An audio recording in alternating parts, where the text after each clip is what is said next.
さん、こんにちは。卓球の用具研究が生きがいのケンジです。今日も最高に熱い用具の世界を一緒に旅していきましょう。こんにちは、アシスタントのみさきです。ケンジさん、今日のテーマは卓球の中でも最も美しく、そして最も過酷と言われるあの戦型ですよね。そう、その通り。今回は現代卓球におけるカット主戦型、つまりカットマンの用具システムについて徹底的に語り尽くします。実は視聴者様からいただいた最近のカットマン用具って何を選べばいいのという熱いコメントに対してさらに徹底調査を重ねてきたんだ。素晴らしいですね。カットマンって相手のスマッシュやドライブを華麗に拾い続ける姿が本当にかっこいいですけど、最近はルールやボールの変化でかなり苦しい立場に立たされているって聞きました。まさにそこがスタートラインなんだ。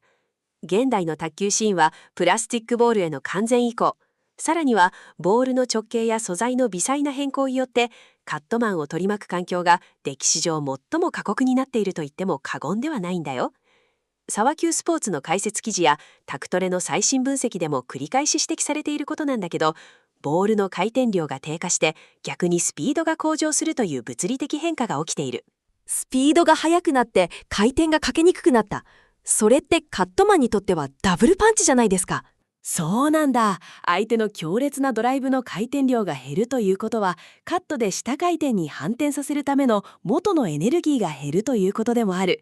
さらに球キャシが速いから、単純に後ろで守っているだけでは追いつけないか、あるいは強打の餌食になってしまう。従来のただ相手の強烈なドライブを粘り強くコートに収めるという防戦一方のプレースタイルや、それを前提とした古い用具システムではトップレベルはもちろんアマチュアの大会であっても勝ち抜くことは極めて困難になっているんだよ。じゃあこれからのカットマンはどうすればいいんですか？そこで求められるのが現代カットマンの2大命題、パワードライブの凄まじい威力を物理的に無効化する衝撃吸収性と、チャンスがあれば自ら前陣に飛び込んで決定機を作り出し相手を打ち抜く反撃力。この相反する2つの性能を極限まで高めて融合させる、つまり高度な使用が必要不可欠なんだよ。なるほど。守るだけでもダメだし、攻めるだけでもカットマンじゃない。その両方を完璧にサポートしてくれる用具の組み合わせを科学的に考えていくわけですね。その通り。本日はブレード、ラケットのしなりや投影面積、ラバーの摩擦力や弾性といった基礎物理力学から解き起こし、プレイヤーの習熟度、技術ランクや目指すプレイスタイルに合わせた現代における最強のシステム設計を提案していきます。これはカットマンの皆様はもちろん、カットマンを攻略したい攻撃型の選手にとっても見逃せない内容になりそうですね。それでは最後までじっくりとお楽しみください。さて、本格的な各論に入る前に、この調査レポートが提示している現代カット用具選びにおける画期的な発見の数々をダイジェストで教えてもらえますか？了解。今回のエグゼクティブサマリーとして、まず視聴者の皆様に掴んでいただきたい重要なポイントをいくつか提示しよう。詳細は後ほどそれぞれのパートで深掘りしていくから、まずはこのロードマップを頭に入れておいてね。ワクワクしますね。どんな発見があるんでしょう？まず第一の発見は、ブレードサイズとスイートスポットの物理とい相関関係だ。安易に反撃時のスピードを求めようとして攻撃用の標準サイズラケットを使ってしまうと、投影面積の減少によってスイートエリアが極端に狭くなり、防御力が破綻してしまう。大型ブレードには重量増加というトレードオフがあるけれど、それを解決する独自の設計思想についても解説するよ。なるほど。まずはラケットの大きさそのものに隠された秘密があるんですね。第2の発見は、グリップ形状がもたらす戦術的運動性能の決定的な違いだ。フレア、FL とストレートという選択肢が単なる握りやすさの好みを超えて、グリップチェンジやラケットをラリー中に反転させる反転技術、ラケットフリップの成功率を物理的に左右している事実を明らかにするよ。グリップ一つで戦術まで変わるなんて奥が深すぎます。第3の発見は特殊素材、特に ZL ファイバーと Z カーボンという全く異なる分子構造がカットマンの打球性能に与える劇的な効果の違いだ。しなやかさによる分子レベルの衝撃吸収とカーボンの高反発が生み出す低弾道カットの物理的アプローチを比較するよ。木材だけじゃないハイテク素材の力ですね。そして第4の発見がプレイヤーの技術ドランクに応じたシステムアプローチだ。初心者ジュニア層には正しいスイングと保ち感を育みながらコストパフォーマンスを極限まで追求したタキネスチョップ2とフェイントロング3を軸にした超低価格高品質システムを、中級者には回転変化とカウンター性能を拡張する VS401 システムを、そして上級者には世界のトップが愛用するテナジーや強氷、あるいは合力スーパーカットといった大強打を想定した超重量級システムを提案するよ。初心者のお財布に優しい構成からプロ仕様の最高峰まで全部具体的にシステムが設計されているんですね。その上、第5の発見として守備重視型、攻守兼備型、攻撃重視型という3つのプレースタイルに最適化された用具マッチングマトリックスを提示している。さらに橋本穂香選手、佐藤瞳選手、ルエン・フィルス選手、小塩春菜選手、ハンイン選手といった国内外の超一流カットマンたちが実際にどのような思想で用具を選び戦っているかの驚くべきケーススタディも用意しているんだ。もうこれだけでお腹いっぱいになりそうなボリュームですね。でもそれぞれの具体的な仕組みや物理的な理由を早く知りたいです。よし、じゃあ準備はいいかい？現代カットマン用具の最高峰を解き明かす物理力学の旅へ出発しよう。それではここから各論をじっくり進めていきましょう。まずはラケットのブレードサイズ、つまりラケットの面の大きさについてですね。ケンジさん、カットマン用のラケットって攻撃用のラケットに比べて明らかに一回り大きいですよね。あれにはどんな物理的な意味があるんですか？実はあのブレードの大きさにこそカットの絶対的な安定感を支配する最も重要な物理的要素が隠されているんだ。卓球専門店新井卓球店の解説ページでも詳しく述べられているけれど、カット用ブレードの多くは縦165から 166mm、横155から 156mm 前後の大型サイズ、いわゆるセミラージあるいはディフェンスサイズを採用している。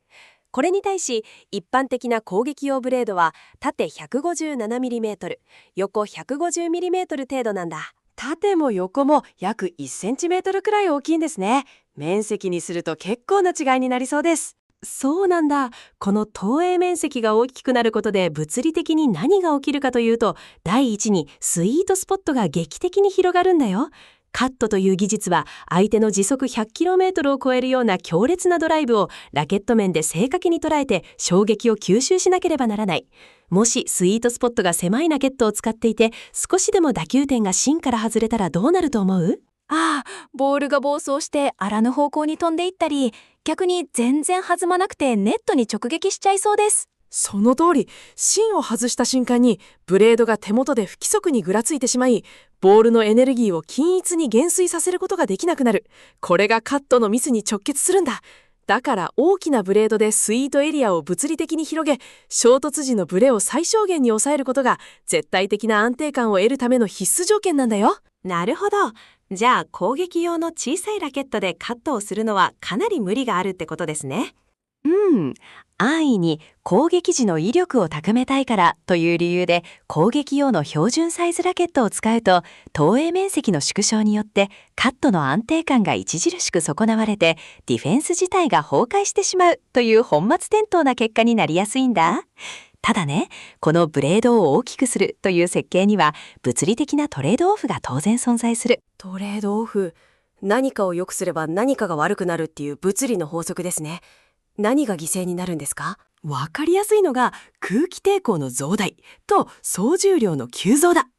まずブレード面積が大きくなればスイングした時にラケットが受ける空気の壁、つまり空気抵抗が大きくなる。これによってスイングスピードを最大まで上げることが難しくなったり、切り替え動作がほんの少し遅れたりする。さらに致命的なのが重量だ。ブレードが大きいということはその分上に貼るラバーの面積も広くなる。ラバーって実は1枚 40-50g あって、それが両面に貼られるわけだから、ブレードが数ミリメートル大きくなるだけで全体の総重量が 10-20g も跳ね上がることがあるんだ。 10g 以上の増加は手首や腕にかかる負担が全然違ってきそうですね。長時間のラリーだと疲れ果てちゃいそうです。そうなんだよ。機動性の低下や超ラリーにおける肉的疲労はカットマンにとって死活問題だ。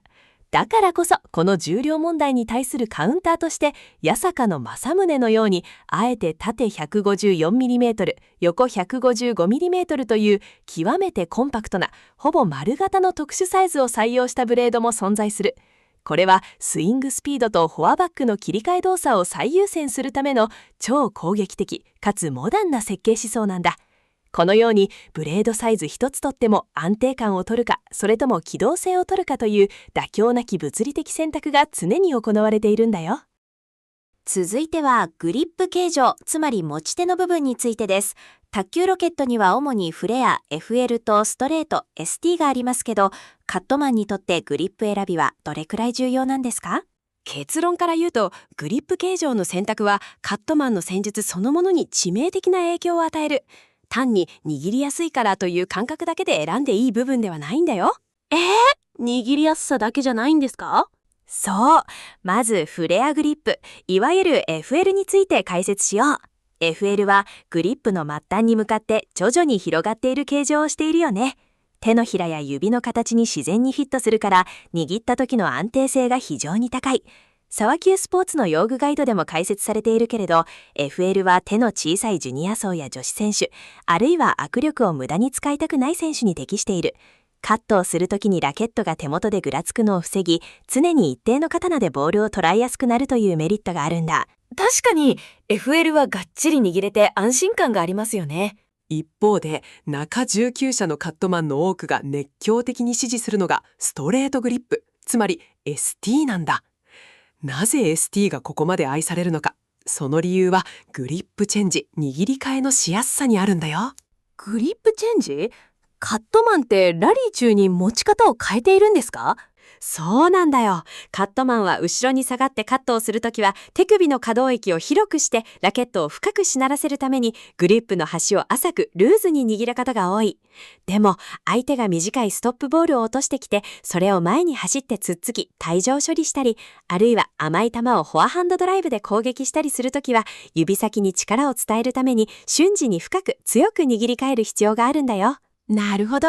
場面場面で握る深さや指の位置を細かく調整しているんですね。その握り替え動作を行う際、FL のように末端が広がっていると引っかかりが生じて一瞬の遅れが発生してしまう。でも ST であれば太さが一定だから手のひらの中で驚くほどスムーズにスライドさせることができるんだ。さらに最も ST の恩恵を受けるのがラケットフリップ、つまりラケットをくるっと回転させてフォア面とバック面のラバーを入れ替える変則技術だね。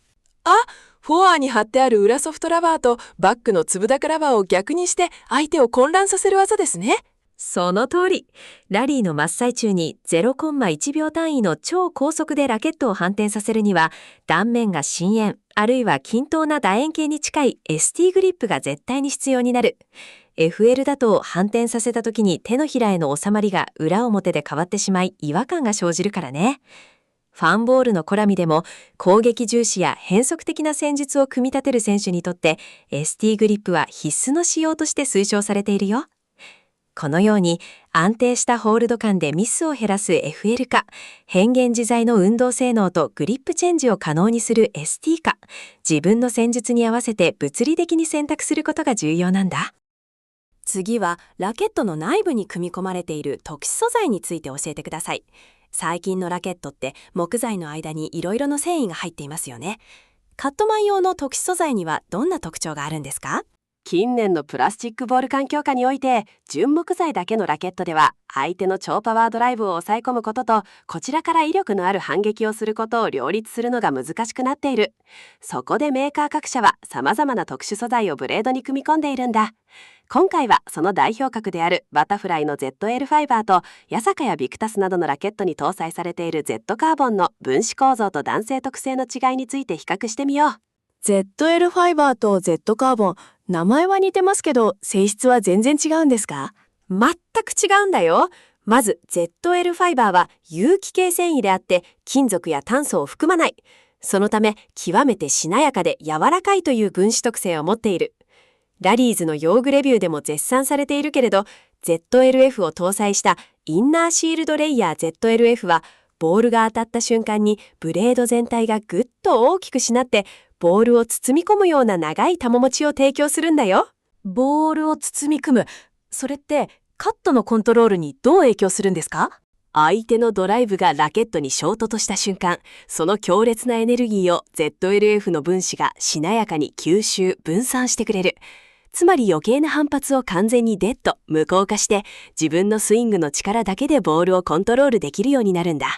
打球感も非常にマイルドで、木材本来の自然な感覚を邪魔しない。守備重視のカットマンにとってはまさに魔法の繊維と言えるね。なるほど。衝撃を吸収して絶対に台に収めるための素材が ZLF なんですね。じゃあもう一つの Z カーボンはどうなんですか？ Z カーボン、いわゆる ZC は高弾性のカーボン繊維と高強度のザイロン繊維を編み込んだ非常に戦闘力の高いハイブリッド素材だ。ビクタスの松下浩二 ZC などに搭載されているこの素材は ZLF とは真逆の物理特性を持っている。カットの時にはカーボンの持つ高い高度によって相手の回転に押し負けず、驚くほど低弾道で滑るような鋭い軌道のカットを生成することができるんだ。滑るようなカット、それは相手にとってかなり嫌な球になりそうですね。そう。そして最大の強みは攻撃時の圧倒的な反発性能だ。チャンスボールが浮いてきた時や後陣から引き返す時に ZC の持つ強烈な反発エネルギーが解放されて、攻撃選手と同等のスピードドライブや相手を置き去りにするフラット強打を放つことができる。まさに鉄壁の守備と一撃必殺の反撃をダイナミックに両立するための素材なんだよ。衝撃を究極まで減衰して粘る ZLF と、鋭い低弾道カットと超高速の反撃を可能にする ZC。分子構造が違うだけでカットマンの目指す戦術が180度変わるんですね。本当に面白いです。ここからは現代のカットマンから絶大の支持を得ている代表的なラケット、ブレイドを具体的に比較していきましょう。まず前半は超個性的な3つ。合力スーパーカット、インナーシールドレイヤー ZLF、松下浩二 ZC ですね。この3本は現代カット用ブレードの極致を表していると言ってもいい素晴らしいモデルばかりだよ。まずは日卓から発売されている合力スーパーカットから解説しよう。このラケット、物理スペックがとにかく規格外なんだ。合板構成は個性的な木材7枚、そして板厚はなんと 4.9mm という極薄設計。しかし平均重量は驚異の 105g 前後という超重量級ラケットなんだよ。4.9mm ってめちゃくちゃ薄いのに 105g もあるんですか？普通カット用ラケットって85、90g くらいですよね。そう、普通はね。この異常な重量の秘密は表面に使われているウォールナット材という非常に重くて硬い木材にある。沢急ストーツの合力シリーズ特集でも分析されているけれど、合力スーパーカットは質量による運動量保存の法則を体現したラケットなんだ。ラケット自体が圧倒的に重いから、相手のどれほど強力なドライブが衝突してもラケットが物理的に力負けしない。その自重だけで相手のパワーを完全に相殺し、驚くほど安定した低くて重いカットを送ることができるんだ。なるほど。ラケットが重いから壁のように相手の球を跳ね返せるんですね。その通り、上級者やプロレベルの強打に対抗するためのまさに重戦車のようなラケットだ。次に紹介するのが先ほども特殊素材のところで触れたバタフライのインナーシールドレイヤー ZLF。こちらは木材5枚に ZLF ファイバーをインナーに2枚配置した構成。板厚は 5.1mm、平均重量は約 88g と合力スーパーカットに比べると非常に扱いやすいスペックだね。これはどういう戦術に向いているんですか？とにかくミスの徹底排除だ。卓通のレビューでも述べられているように ZL ファイバーがもたらす極限の低反発性と長い球持ちによって相手のどんなに不規則なボールでもまるでクッションで受け止めるように優しく包み込んで返球できる。ミスをして自滅することが絶対に許されない超守備重視のプレイヤーにとってこれ以上の安心感はないラケットだよ。まさに絶対防御の盾ですね。では3本目のビクタスの松下浩二 ZC はどうでしょう？こちらは木材5枚に Z カーボンを2枚搭載。板厚は 5.8mm、平均重量は 87g 前後だ。ダイナコアという木材の芯のすぐそばに特殊素材を配置する独自設計を採用している。カットの時は木材の柔らかいしなりが生きて低弾道の滑るカットになり、攻撃で強く踏み込んだ時にはカーボンのパワーが呼び起こされて鋭い前進力を発揮する。中上級者で現代的な両ハンド反撃を積極的に織り交ぜていきたい攻守兼備型の選手に最適な非常に戦闘力の高いブレードだよ。なるほど。圧倒的な重さと硬さで押しつぶす剛力。クッションのように全てを吸い込むインナーシールド ZLF。そして攻守のギアを自在に切り替える松下幸二 ZC。三者三様の魅力がスペック表からもビンビン伝わってきます。ブレード比較の後半戦です。次は正宗、ビヨンセロ、デフプレイ戦像、レグノス D の4本ですね。こちらもかなり個性的で魅力的なラインナップです。そうだね。この4本もカットマンのプレースタイルを決定づける重要な物理的アプローチを持っている。まず紹介したいのが八坂の正宗。これは現代の卓球界において異彩を放ちまくっている超攻撃的カット用ラケットなんだ。合板構成はなんと高級なヒノキ短パンの流れを組むヒノキ木材3枚。板厚は 7.2mm というカット用としてはありえないほどの極厚設計なんだよ。へえ、7.2mm？ 一般的なカット用ラケットって 5mm 前後ですよね。それの約 1.5 倍も厚いじゃないですか。そうなんだ。しかも平均重量は 85g 前後と比較的扱いやすく、ブレードサイズは先ほど紹介した通り 154mm×155mm と攻撃用ラケット並みにコンパクト。八坂の公式情報やラリーズのサマスネ徹底解説でも言及されているけれど、このラケットはヒノキならではの掴んでから一気に弾き出すという独特の打球感を持っている。カットの時は極厚ヒノキのしなりで意外なほどボールをつかむモテだ。攻撃に転じた瞬間にすまじましいスピードのフラットスマッシュや前陣でのミート打ちが可能になる。ピッチの速い両ハンド攻撃で相手を翻弄する現代の超攻撃型カットマンに捧げられた一本だね。めちゃくちゃ攻撃的なんですね。名前の通り鋭い刀のようなラケットです。ではニッタックのビヨンセロはどうですか？ビヨンセロは木材5枚、板厚 5.5mm、平均重量 93g。このラケットの最大の特徴は弦楽器裁縫で作られていることだ。ニッタクの名作攻撃用ラケットアコースティックと同等の接着技術を用いており、接着剤が木材の繊維に染み込みすぎないため、木材本来のクリアな打球感としなやかな振動吸収性がそのまま維持されている。繊細なタッチでボールを自由自在にコントロールしたい職人肌のオールラウンドプレイヤーに愛されているよ。弦楽器の技術が卓球ラケットに使われているなんてロマンがありますね。次はドニックのデフプレイ戦像はどうでしょう？デフプレイ戦像は木材5枚、平均重量 85g。このラケットの物理的秘密はグリップ内部が空洞になっている戦像 V3 システムだ。グリップを空洞にすることでラケットの中心が先端よりヘッド寄りになり、スイング時の遠心力で極大のしなりが発生するんだよ。これによってディフェンス時にボールを深く送ったり急激に短く落としたりする緩急コントロールが劇的にやりやすくなる。変化幅で勝負したい中級者に大人気のベストセラーだね。なるほど、しなりを極限まで高める設計なんですね。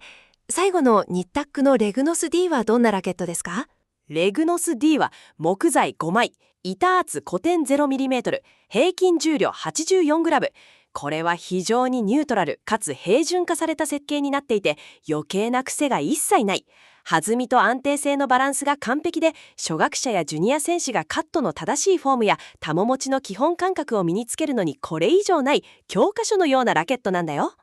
初心者に優しく基本を育てるラケットですね。本当にカット用のラケットってただ弾まない板というわけじゃなくて、それぞれの戦術に合わせたハイテクな物理設計が施されているんですね。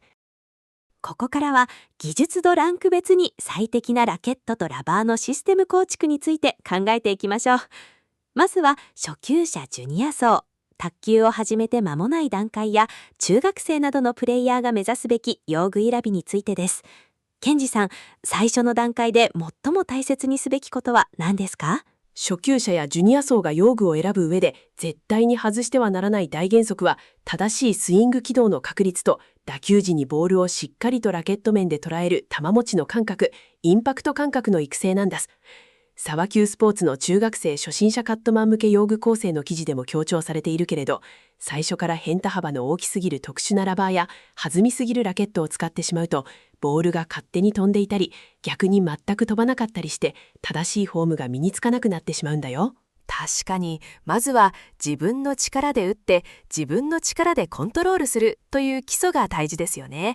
そのためにフォア面にはどんなラバーが推奨されますか？フォア面には打球角度の微妙な誤差を自動的に補正してくれるバタフライのロゼナや、スポンジが非常に柔らかくてボールが勝手に深く食い込んでくれるエクシオンの米画ヨーロッパが最適だね。ロゼナはトップ選手用のテナジーに採用されているスプリングスポンジをベースにしながらも、より扱いやすくチューニングされている。米画ヨーロッパは柔らかいスポンジのおかげで、まだインパクトの力が弱いジュニア選手でもボールをしっかりと掴んでコントロールする感覚を養うことができるんだ。どちらもカットが自然と台に収まってくれる安心感があるラバーですね。では、バック面の異質ラバーについてはどうですか？カットマンといえばバック面には粒中ラバーを貼ることが多いですよね。そう。ただ、初級者がいきなり扱いづらい極端な変化系の粒高を使ってしまうと、つっつきすら台に返せなくなって練習にならない。そこで推奨されるのがスティーガのバーティカル20だ。このラバーは粒の配列が縦目バーティカルになっている。粒が縦に配列されていると、インパクトの瞬間に粒が左右に不規則に倒れにくく、ボールの跳ね上がりが抑制されて非常に素直な返球ができるんだよ。つまり、粒高独特の嫌な変化を程よく抑えつつ、コントロールを最優先に設計されている。これでまずは、粒高でボールを止める、送るという基本技術をしっかりマスターするのが上達への近道なんだ。初級者やジュニア層、特に部活動で頑張る中学生選手にとって、もう一つ避けては通れないのが、お財布事情、つまりコストパフォーマンスですよね。保護者の方々にとっても、最初からあまりに高価な用具を揃えるのは大変だと思います。ケンジさん、コスト効率を極限まで高めつつ、上達にも最高のパフォーマンスを発揮する鉄板システムがあるって本当ですか？そうなんだ。これはぜひ全国のジュニア選手や指導者、保護者の皆様に知っていただきたい。初期投資を抑えつつ、カットマンとして必要な基礎技術を 100% 身につけさせることができる、まさに黄金のコストパフォーマンスシステムが存在するんだ。その具体的な組み合わせがこれだよ。ラケットは日卓のレグノス D、またはアンドロのティンバー 5DEF。フォア面ラバーはバタフライのタキネスチョップ2のチアツ。バック面ラバーはバタフライのフェイントロング3のスポンジ付きだ。わあ、これですね。このシステムの何がそんなにすごいんですか？まず価格面だ。沢級スポーツの予算別ガイドでも紹介されているけれど、ラバーの価格を合計すると約5500円から6000円前後に収まる。これに低価格ながら非常に高品質な5枚合板ラケットであるレグノス D やティンバー 5DEF を合わせることで、用具一式を1万円台前半で完璧に揃えることができるんだ。そりゃ本当に助かります。でも性能面でも妥協がないんですか？妥協がないどころか、基礎構築においてこれ以上のセッティングはないよ。まずフォアのタキネスチョップ2は粘着性裏ソフトラバーの歴史的名作だ。シートの粘着力によって軽いスイングでもボールをしっかりと捉えて強烈な下回転をかけることができる。そして何より弾みすぎないから、相手の強打をフォアカットで抑え込む感覚が自然と身につく。そしてバックのフェイントロング3はルール限界の細長い粒形状を持ちながらも適度な柔らかさのスポンジがついているモデルだ。スポンジ付きを選ぶことにはどんな意味があるんですか？粒高ラバーを1枚、つまりスポンジなしにしてしまうと、ブレードの板に直接当たるような硬い打球感になり、相手の強いボールに対して自分の力で衝撃を吸収するのが難しくなる。スポンジがあることでボールが一度食い込み、粒がきれいに倒れて強烈な回転変化を自ら作り出すことができるんだ。この組み合わせはカットマンとして最も大切な自分の力で回転をかける、切る、そしてナックルにするという基礎動作のすべてを網羅している。このシステムで 1,2 年間しっかりと基礎を鍛え上げれば、どんな高度な用具に移行しても通用する強固な技術の土台が完成するんだよ。なるほど。安いからといって妥協するのではなく、むしろ基本を完璧に学ぶために、あえてこのシンプルかつ高性能なシステムを選ぶということなんですね。これは本当に素晴らしい提案です。基礎をみっちり身につけ、公式戦での勝利や県大会出場などを意識し始めた中級者層の用具選びについてです。中級者になると求められる戦術も変わってきますよね。そうだね。中級者ステージに入ると、用具の選択基準はただ返すというディフェンスから、自ら回転の変化を作り出し、つっつき戦で相手のミスを誘い、浮いてきた甘いボールを鋭いカウンターで攻め抜くという主体的な攻守の切り替えへとシフトするんだ。タクトレの2025年用具推奨記事でも分析されているけれど、ここで大きなシナジーを発揮するのが、ビクタスのフォアメンラバー VS401 なんだよ。VS401。これ日本カット界の偉大なレジェンド、松下幸二さんが開発に関わったラバーですよね。どんな特徴があるんですか？このラバーはまさに中級者カットマンの戦術を劇的に進化させる悪魔的な魅力を持っている。非常に微粘着なトップシートとカット用としては異例の極めて硬いスポンジを組み合わせているんだ。この硬いスポンジのおかげで相手のパワードライブに対してラケット面が押し待てず、インパクトの瞬間にボールをシートに強く擦りつけることで火を吹くような強烈なアンダースピン、いわゆるブチギレカットを放つことができる。さらに素晴らしいのがつっつき戦だ。つっつき戦ですか？カットマン同士、あるいは攻撃型とのラリーで台上でボールをつつき合う技術ですよね。そう、 VS401 の粘着シートと硬いスポンジは台上での短いつっつきの時に相手がネットにかけるほど限界まで回転を切ることができるんだ。中級者レベルの試合ではこのつっつきの切れ味だけで相手のミスを誘って得点できるようになる。そしてバック面の異質ラバーにはより大きな変化と操作性を両立させるためにビクタスのカール P4V が推奨される。カール P4V。カールのシリーズといえばカットマン定番の粒高ですよね。カール P4V は伝説的な超変化粒高であるカール P1V の強烈な変化性能をそのまま維持しつつ、非常に柔らかいスポンジを組み合わせることで操作性を格段に高めているんだよ。これによって後陣からのカットの変化幅はもちろん、前陣に寄せられた時のつっつきやちょっとしたチャンスモールをミート打ちする軽微な反撃が驚き的にやりやすくなっているんだ。なるほど。変化だけでなく扱いやすさもプラスされているんですね。これを支えるブレードとしては何がいいですか？ここで推奨されるのがニッタックのエスクーダー2だ。特殊素材であるケブラーを搭載しており、マイルドな打球感でありながらスイートエリアが非常に広い。とっさの相手の不規則な強打に対しても面が全くブレずに安定した防御が可能になる。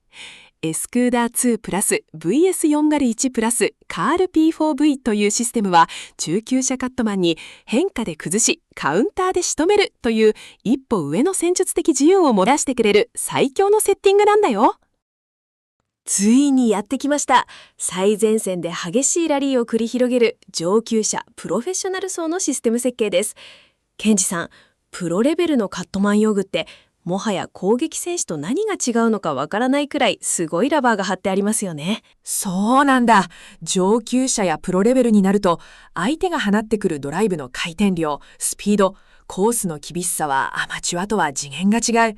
その想像を徹するパワーを完全に中和してシャットアウトする衝撃吸収力と、攻撃選手と同等あるいはそれ以上のスピードと回転量で引き返す超反撃性能の双方が絶対的な極限値で求められるんだ。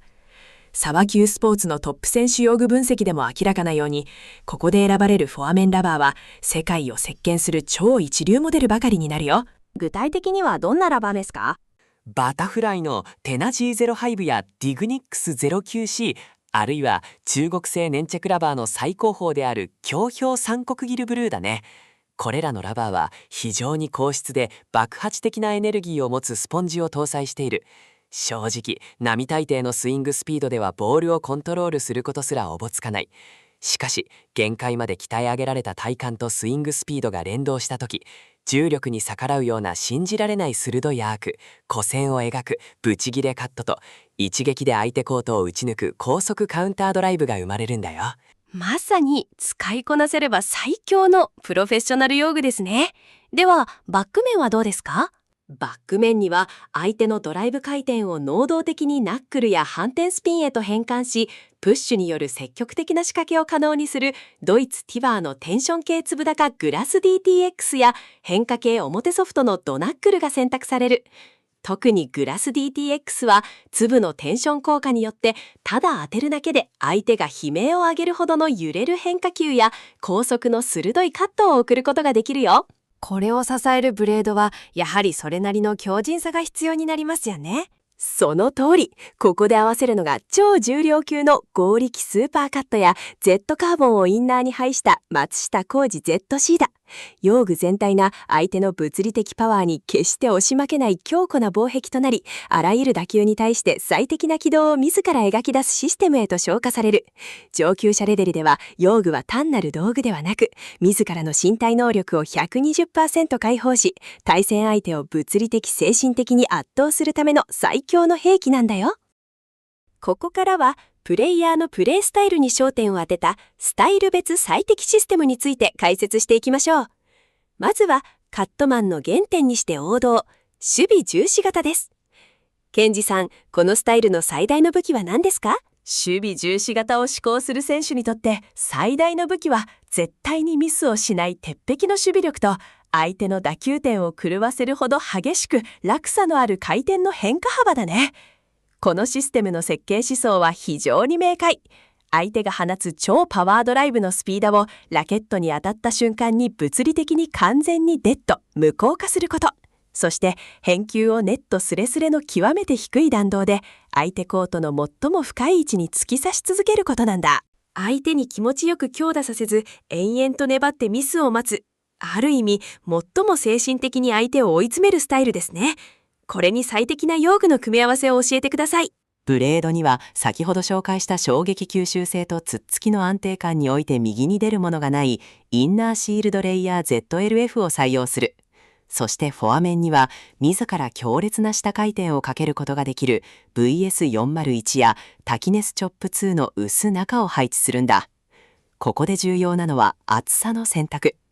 あえてラバーを薄くすることでスポンジの余計な弾みを抑え、ボールをしっかりとブレードの衝撃吸収素材 ZLF に届かせてコントロールするんだよ。なるほど。あえてラバーを薄くすることでさらに衝撃吸収力を高めるわけですね。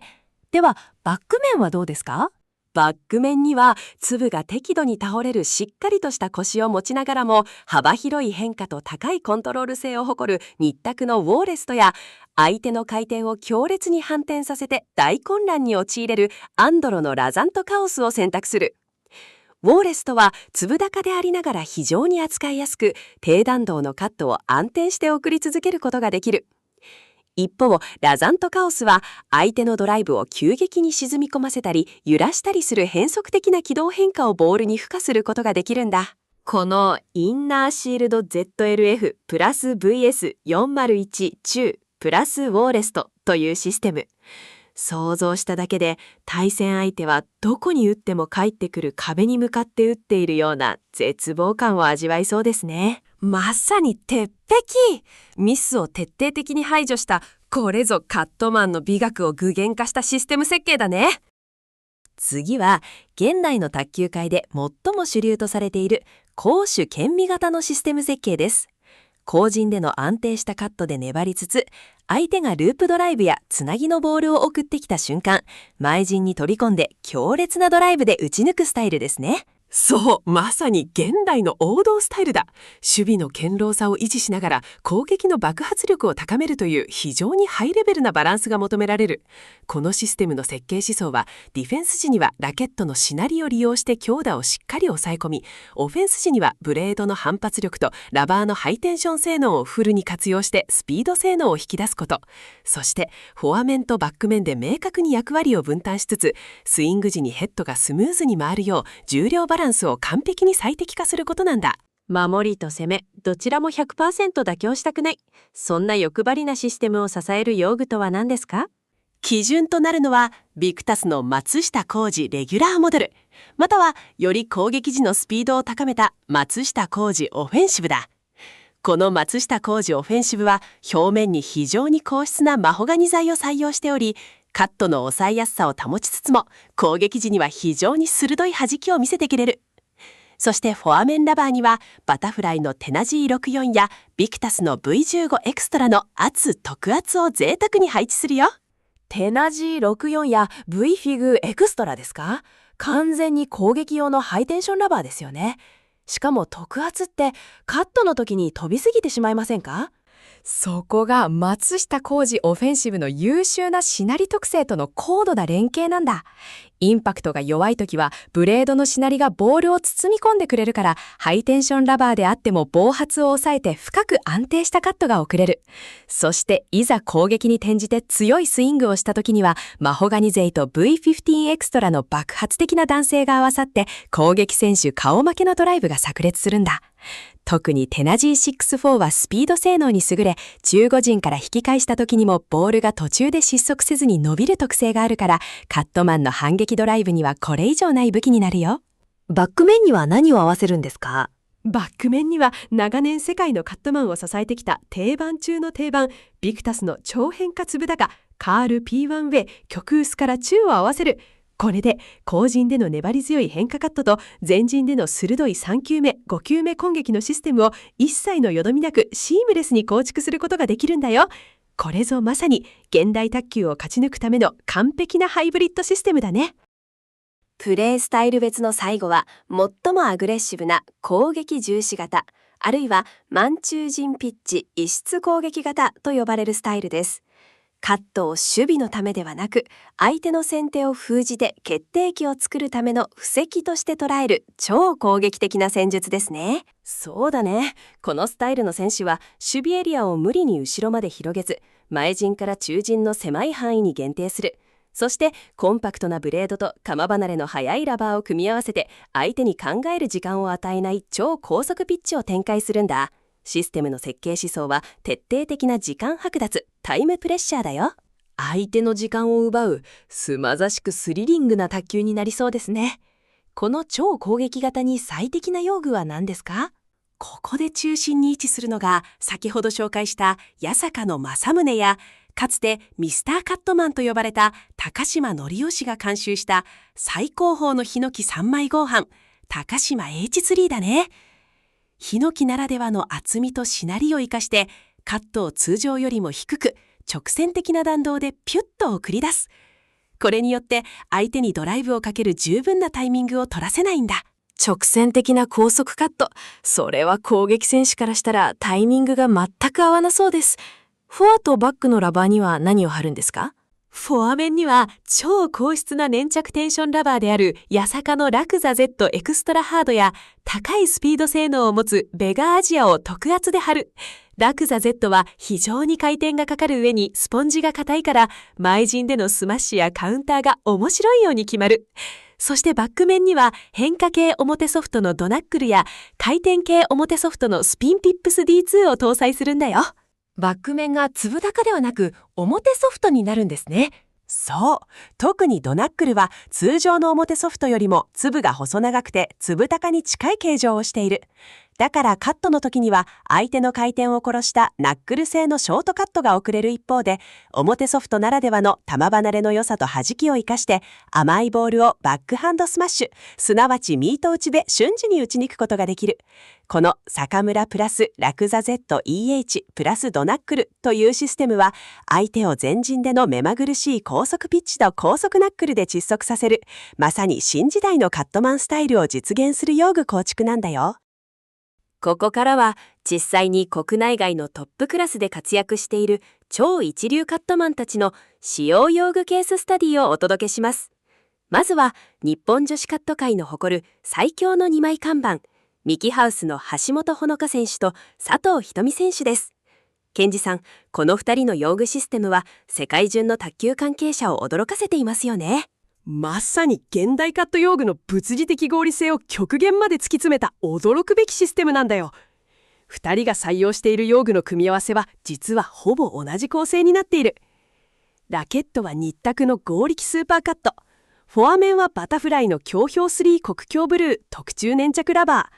バック面は日卓のドナックル変化系表ソフトの 1.3mm カスタム仕様だ。出ました。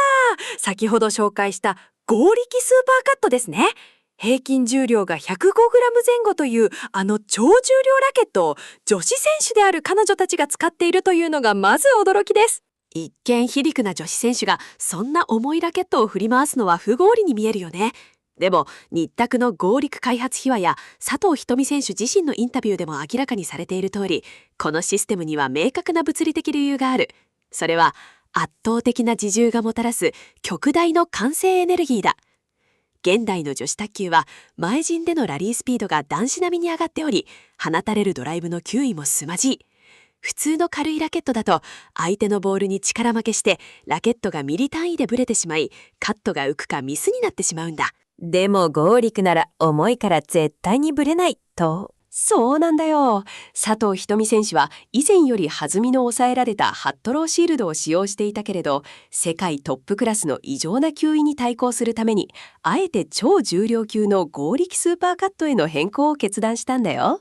そしてフォア面の強氷3国境ブルーは中国のトップ選手がこぞって使う超強粘着ラバー。合力の重厚な打球感と合わせることで相手の強打を完璧に殺しつつ、返すボールにはこれでもかというほどの超強烈な下回転を乗せることができる。そしてバック面のドナックルですね。粒高ではなく変化系表ソフトを使っているのにはどんな効果があるんですか？ドナックルをこのシステムで使うと、彼女たちのスイング軌道において対空地盤が極めて短く、ネットを越えてから急激に失速して滑る極めてやりづらい高速ナックルカットが生成される。相手選手からするとフォアからは超ブチギレカット、バックからは滑り落ちるナックルカットが全く同じスイングフォームで飛んでくるんだよ。さらに合力の重量のおかげで相手のどんなパワードライブに対してもラケットをかぶせることなく、ただ普段通りにスイングするだけで完璧にボールを抑え込める。力に頼らずに世界の強打をシャットアウトできる、まさに物理学が生んだ最高傑作のシステムなんだよ。続いてのケーススタディはヨーロッパ男子卓球界を代表するドイツのルエン・フィルス選手です。男子のカットラリーって女子以上にダイナミックでスピードもパワーも規格外ですよね。フィルス選手はどんなシステムを使っているんですか？フィルス選手は男子ならではの超スピードドライブの打ち合いに完全に対応した極めて戦闘力の高いハイブリッドシステムを構築しているんだ。ラケットはバタフライの特注、かつてのシュセハクモデルやティモボルスパークなどの構成。フォア面ラバーはバタフライのテナジー05ハード。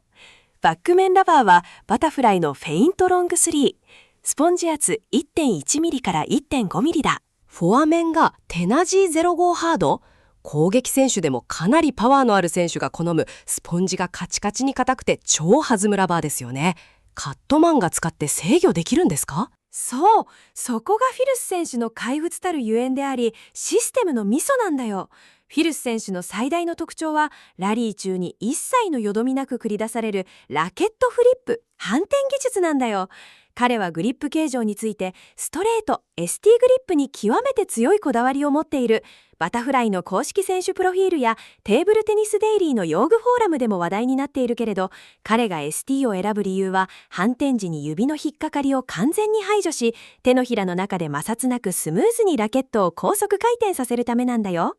激しいラリーの中で一瞬で裏表をひっくり返っているんですね。バック面のフェイントロング3で相手のドライブをいなして粘ったかと思えば、相手が一瞬でも甘いボールやストップを送ってきた瞬間、瞬時にラケットを反転、フリップさせ、フォア面用のテナジー00ハードをバックハンドの位置に持ってくる。そしてそこからプロの攻撃専門選手と完全に同等以上のスマジータップスピンバックハンドドライブを吸収的に放つんだ。カットマンなのにバックハンドから超高速ドライブが飛んでくるんですか？それは相手選手からしたら悪夢ですね。そうなんだよ。もちろんフォアハンドからの引き返しドライブもすまざじい威力だ。この超攻撃的な戦術を可能にしているのは、攻撃用に近い硬質なインナーフォース構成のブレードと、しなやかにボールを擦ることができるラバーの摩擦力の相互作用があってこそなんだ。単に守るためのカットマンではなく、相手を攻撃で打ち倒すための現代男子カットマンの究極形。それがフィルス選手の用具システムなんだよ。続いては日本の若手女子カットマンとして世界から大注目を浴びている小塩春菜選手です。独特のタッチと変幻自在なスタイルで有名ですけど、彼女の用具システムにはどんな秘密があるんですか？小塩春菜選手の用具選択は徹底した玉持ちの長さを生かして古典的なカットマンの良さと現代的なスピード要素を美しく融合させた非常にバランスのいいシステムなんだよ。ビクタスの選手用具情報や卓球ナビのデータベースによると、彼女の使用用具は以下の通りだ。ラケットはビクタスの松下浩二レギュラーモデルの ST グリップ。フォア面ラバーはビクタスの V15 エクストラのマックス。バック面ラバーはビクタスのカール P1V だ。お、ブレードは松下浩二の最も標準的なレギュラーモデルなんですね。これはとてもニュートラルな特性だと聞きました。そうなんだ。松下浩二レギュラーモデルは5枚合板の非常にしなやかで癖のない設計になっていて、カットに必要なコントロール性と変化性能を最も高い水準で保証してくれるラケットなんだよ。小塩選手はこの素直なしなり特性をベースとしてジブラの魔法のような指先感覚でボールをコントロールしているんだ。そして注目すべきはフォア面に貼られた V15 エクストラの厚さマックスだね。V15 エクストラといえば世界チャンピオンも愛用する非常にスピンとスピードに優れたトップ仕様の攻撃ラバーですよね。しかもマックス。カット時に暴走しないか心配になります。普通はそう思うよね。でも松下浩二ラケットの持つ優れたしなりと衝撃減衰力が V15 エクストラの爆発的な弾性を絶妙なバランスで抑え込んでくれるんだよ。ボールが衝突した瞬間にラケット全体がグッとしなってボールを受け止めるため、飛びすぎを防ぎ、小塩選手が全力ですり下ろした時の最大摩擦力、つまり超ブチ切れカットをコートに収めることができるんだ。なるほど。ラケットのしなりがあるからこそ超高弾性ラバーでのカットが可能になり、結果として誰も持ち上げられないような強烈なカットになるわけですね。その通り。そしてバック面のカール P1V で変幻自在な変化カットやいやらしいつっつきを送り、コースを徹底的に狙い撃つ。小塩選手の流れるようなカットスタイルはラケットの王道のしなりとラバーの最大摩擦という物理特性の見事な動機によって支えられているんだね。ケーススタディの最後を飾るのはヨーロッパ最高峰、そして世界のトップで長年活躍し続けているドイツのハン・イン選手です。ハン・イン選手といえばカットマンの中でも特にバック面が個性的なんですよね。そうなんだ。多くの女子カットマンがバック面に粒高ラバーを採用する中で、ハンイン選手は一貫して表ソフトラバーを愛用している非常に代表的な選手なんだよ。彼女のシステムの物理的アプローチは用具の組み合わせからも非常によくわかる。ラケットはビクタスのコージ松下、フォア面は高速機の強氷ネオ3、バック面はビクタスのスピンピップス D2、表ソフトラバープラスチョップスポンジだ。バック面がスピンピップス D2 ですね。スピンピップスといえば表ソフトの中でも非常に回転がかかりやすい攻撃用の回転系表ソフトとして有名です。これをカットで使うとどうなるんですか？表ソフトでカットをすると粒高に比べて自分から回転をコントロールしやすいという大きなメリットがあるんだ。しかし表ソフトは粒高よりもスポンジが厚くて弾むため、普通にカットをすると相手の強打を抑えきれずにオーバーミスしやすくなる。そこでハンイン選手が施している物理的な工夫がスポンジのカスタマイズなんだよ。スポンジのカスタマイズ、どうしているんですか？彼女はスピンピップスのシートに対してあれて弾みを極限まで抑えた低反発スポンジ、いわゆるチョップスポンジやチョップスポンジ2、あるいは特注のベッドスポンジを組み合わせているんだよ。沢級スポーツの異質用具分析でも言及されているけれど、これによって表ソフト特有の回転のかけやすさを 100% 維持したまま強打に対する凄まじい衝撃吸収力を手に入れているんだ。なるほど。回転はしっかりかけられるけど、ボールは全然飛ばないというカットマンにとって究極のハイブリッドラバーを作ってしまっているわけですね。その通り。そしてフォア面の強氷ネオ3による粘着独特の重くてキレのある下回転カットと、バック面の表ソフトから繰り出される相手コートで急激に失速して滑る独特なカット、さらには表ソフト特有のピッチの速い高速プッシュ、この2つの異なる玉気質が対戦相手に凄まじいタイミングのズレを引き起こしミスを量産させる。ハン・イン選手のシステムは表ソフトという攻撃的な用具を徹底的に切るために特化させた極めてインテリジェントな重攻守備システムなんだよ。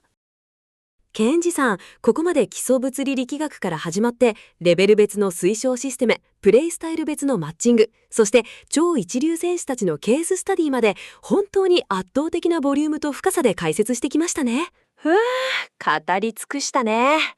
でもここで一度今回の膨大な調査結果から導き出された現代カットマン用具構築の提言として重要な結論をしっかりとまとめておこう。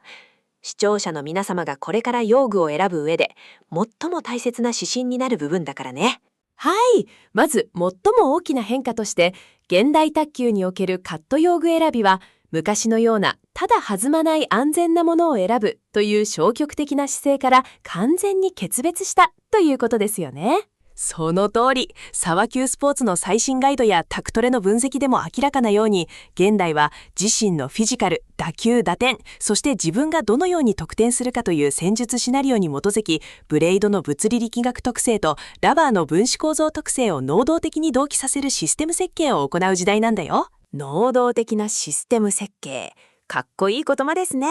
では具体的にそれぞれの段階のプレイヤーへ向けた物理的なアプローチをもう一度整理してもらえますか？まず初学者、ジュニア段階への提案だ。この時期は予算のコスト効率と上達速度のバランスを最も美しく平準化させることが大事。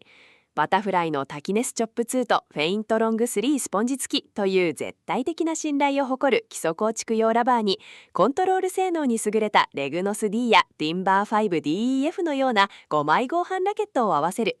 これによって自分の力でボールをつかみ自分の力で回転変化を作り出すというタットマンの一生ものの基礎感覚を最も早くそして経済的に養うことができるんだ。まずはお財布に優しく、基本に忠実にですね。では、強烈なドライブに押し負けてしまうと悩む上級、パワー重視のプレイヤーへはどうですか？対強打における物理的な解決策として安易に弾まないラケットにしてコントロールしようとするのは罠なんだ。弾みを落としすぎると今度は反撃ができなくなってしまう。そこで提案したいのが合力スーパーカットに代表される質量、すなわち慣性モーベントの増加によって衝突時の衝突エネルギーを完全に相殺するという物理的アプローチなんだ。ラケットの自重自体を105ガー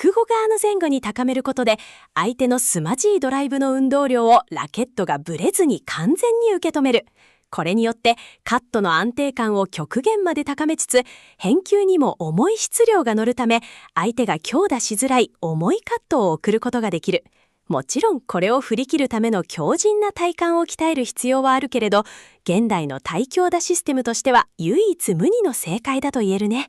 なるほど。物理の法則をそのまま味方につけるわけですね。すごく説得力があります。提言の後半です。現代の超高速卓球において対戦相手が最も体重を嫌うのがこの不規則で高速なニュータイプカットスタイルですよね。このスタイルを目指す選手に向けた最終的なシステムブレイクスルーについて教えてください。このスタイルを目指す選手は従来の大型ブレードという常識を一度捨てて八坂の正宗に代表される極厚ひな3枚合板かつコンパクトなブレード設計を果敢に取り入れるべきなんだよ。ヒノキの厚みとコンパクトなサイズ。これがどうしてブレイクスルーになるんですか？ブレードが 154mm×155mm と小さいおかげで空気抵抗が激減し、ラバーを張った時の総重量も軽く収まるんだ。その結果、前陣でのつまずきのピッチの速さとフォアバックの超高速な切り替え、グリップチェンジが可能になる。さらに 7.2mm という極厚ヒノクのしなりと弾きによってカットはより直線的で滑る軌道になり、チャンス時には前陣攻撃用シェイクと同等以上の超高速フラットスマッシュやカウンタードライブが放てる。これにフォア面ラクザ ZEH などの高質粘着テンションとバック面ドナックルなどの変化系表ソフトを組み合わせるシステムはこれまでのカットマンの概念を根底から置くまさに現代卓球のゲームチェンジャーなんだよ。守るだけでなく相手の時間を物理的に奪い去るカットマン。本当に新時代の到来を感じますね。そうだね。今回紹介したすべてのシステム設計は、プレイヤーの皆さんが卓球台の前に立った時、どうやって得点し、どうやって勝利するかというビジョンを具現化するための確かな物理的土台なんだ。自分の技術レベルを冷静に見つめ、目指すべきプレースタイルを定め、そしてそれに命を吹き込んでくれる最高の相棒、用具システムを、ぜひこの調査結果を参考に見つけ出してほしいね。本当に用具選びの一つ一つに深いストーリーと科学的な裏付けがあることが、今回の解説で視聴者の皆様にもしっかりとお伝えできたと思います。この情報が全国のカットマンの皆さん、そしてこれからカットマンを目指すジュニア選手の力になれば、これほど嬉しいことはないよ。みんな、用具の力を信じて、これからも最高の卓球を楽しんでいこう。それでは本日の解説はここまでとなります。皆様の卓球ライフがさらに輝くことを心から応援しております。ご視聴ありがとうございました。また次の動画でお会いしましょう。